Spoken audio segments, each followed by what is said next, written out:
Hey everybody, it's Brianna here with this week's word of the week. The word of the week is slow. Slow. Slow. Let's look at our picture.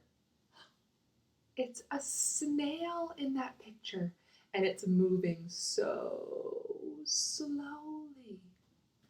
Can you wiggle your fingers but go slow? Very good.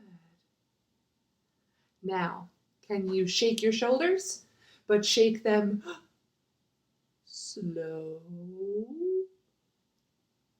You're moving so slowly. The word of the week is slow.